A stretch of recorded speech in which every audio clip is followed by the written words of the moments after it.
അല്ലാതെ ഏതോ ഒരു രജിസ്ട്രേഷൻ എടുക്കാൻ വേണ്ടി വന്നൊരു ടീമല്ല നമ്മള്. പലർക്കുള്ള സംശയമാണ് എന്താണ് ക്ലോക്ക് വെൽ. ക്ലോക്ക് വെൽ എന്ന് പറഞ്ഞു കഴിഞ്ഞാൽ ഒരു ബിസിനസ് ചെയ്യുന്ന വ്യക്തിക്ക് മൈൻഡിൽ ഒരു ഐഡിയ ഉണ്ട് എന്നുണ്ടെങ്കിൽ ആ ഐഡിയനെ വർക്കൗട്ട് ചെയ്ത് പ്രൊജക്ട് റിപ്പോർട്ട് ആക്കിയിട്ട് അത് എങ്ങനെ 5 വർഷത്തേക്ക് കൊണ്ടുപോവാം, എങ്ങനെ അതിൻ്റെ പ്രൊസീജിയറുകൾ, എങ്ങനെയുള്ള A to Z കാര്യങ്ങൾ. അഥവാ നിങ്ങളുടെ ബിസിനസ് റൺ ചെയ്യുമ്പോൾ മൈൻഡിലുള്ള ഐഡിയ വർക്കൗട്ട് ചെയ്ത് ബിസിനസ് റൺ ചെയ്യുന്ന സമയം മുതൽ എൻഡ് വരെ നിങ്ങളുടെ കൂടെ തന്നെ നമ്മൾ എപ്പോഴും ഉണ്ടായിരിക്കുന്നതാണ്. രജിസ്ട്രേഷൻ എടുക്കുന്ന സമയത്ത് രജിസ്ട്രേഷൻ എടുത്തു തരും, അതിൻ്റെ പ്രോസസ്സിങ് കാര്യങ്ങളെല്ലാം, അതുപോലെ അക്കൗണ്ട്സ് മോണിറ്റർ ചെയ്യും, അതുപോലെ GST ഫയലിംഗ്, അതുപോലെ ടാക്സ് പരമായിട്ടുള്ള എല്ലാ കാര്യങ്ങളും നമ്മൾ ഭാഗത്തുനിന്നുണ്ടാണ്.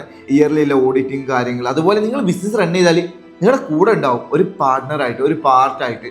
ബിസിനസ്സിൻ്റെ ഒരു പാർട്ടായിരിക്കും എന്ത് ക്ലോക്ക് വെൽ എന്ന് പറഞ്ഞത്. അല്ലാതെ ഏതോ ഒരു രജിസ്ട്രേഷൻ എടുക്കാൻ വേണ്ടി വന്നൊരു ടീമല്ല നമ്മൾ. നിങ്ങളുടെ ബിസിനസ്സിലേക്ക് റിക്വയർമെൻ്റ് ഉള്ള കാര്യങ്ങൾക്ക് ലൈഫ് ലോങ് ആയിട്ട് നിങ്ങളുടെ കൂടെ ഉണ്ടാകുന്ന ടീമാണ് ക്ലോക്ക് വെൽ എന്ന് പറയുന്നത്. നിങ്ങൾ ആരെങ്കിലും ബിസിനസ് ചെയ്യാൻ ഉദ്ദേശിക്കുന്നോ അല്ലെങ്കിൽ നിങ്ങളുടെ സർക്കിളിൽ ആരെങ്കിലും ബിസിനസ് ചെയ്യുന്നവരുണ്ടെന്നുണ്ടെങ്കിൽ അവർക്ക് ഈ വീഡിയോ ഒന്ന് ഫോർവേഡ് ചെയ്തോളൂ. ബിസിനസ് റൺ ചെയ്യുന്നവർക്ക് ഉപകാരപ്പെടുന്ന വീഡിയോസും അക്കൗണ്ടിൽ നമ്മൾ അപ്ഡേറ്റ് ചെയ്തുകൊണ്ടിരിക്കുന്നത്.